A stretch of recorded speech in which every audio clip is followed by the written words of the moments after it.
Okay. Okay, Chris, thanks for joining us today. Yeah. How have you gotten to know Dr. Joe over the years? Well, I think it was in 2013, around that time, maybe a little sooner.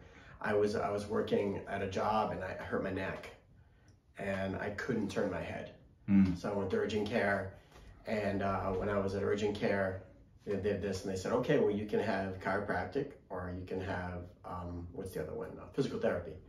Right. And I had chiropractic before. I've seen other places. I was like, I'll do chiropractic.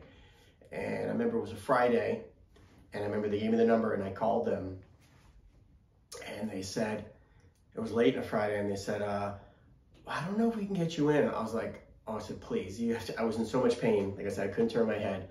I said, and when I was ready to cry, and they said, okay, we'll squeeze you in. And he adjusted me, and my pain level went from like here to like here, like immediately. Wow. And that was my first experience with Dr. Joe. It was like amazing relief because I was in so much pain.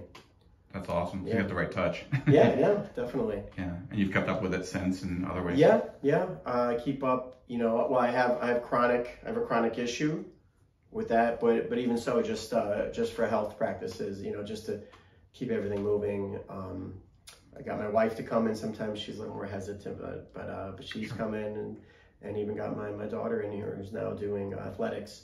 So we're gonna try to keep her, you know, aligned, so everything works the way it should when she's, you know, pushing her body. They've actually shown some performance differences in the athletics through the chiropractic. So that's I'm not surprised. You hear about NFL guys doing yoga, and you know, there's the stuff that you can help your body, not just, you know, lifting iron, lifting weights and all that is. Yeah. Well, I don't know if you knew, you probably knew he was doing the Albany Empire guys for a while. So, yes. Get them adjusted and work with them. Actually, he got us tickets to the championship game. Oh, that's cool. Yeah. Nice. And it was really fun.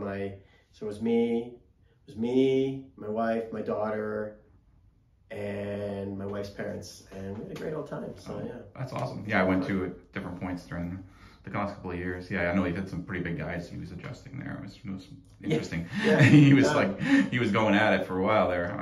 But no, that's awesome. And you know, so you've had a great experience. Things have gone well being with him, and I know it's hard right now with hospitals and various things to get to see those types of medical doctors, but obviously, you know, ease of getting in here is pretty good. Your appointments are easy to get into. Very easy. They work with my schedule. You know, I call and I say, hey, I'm really hurting today. Can you squeeze me in? They do what they can, you know, to fit me in, and that's really helpful. Yeah, I think it's great to have that access. It really is. I think the same. Anything you'd like people to know about Dr. Joe? Like if you had a friend who asked you and said, hey, you know, who do I see for this? You know, would there be something you'd suggest them and say? Yeah, I would totally. I've actually had people. I drive for Uber and Lyft, and I have my own company that I drive. And I've had customers that were like, I was in a car accident or this, and I said, you know, if you need relief, you should go. I told them to go see Dr. Joe. I even asked Dr. Joe for cards so I can hand out his cards. But I think one of the things about Dr. Joe is that he's so personable. So if someone's nervous or never had chiropractic before, or they're just generally a skittish person, or you know, stressed out with the times, Dr. Joe is so easygoing, and you just feel comfortable around him. I agree. You know, and also getting to know him and the people he has around him, and he helps the community. He does so much. So it's you know, I feel privileged to know him. That's awesome. Chris, thank you so much. You're welcome.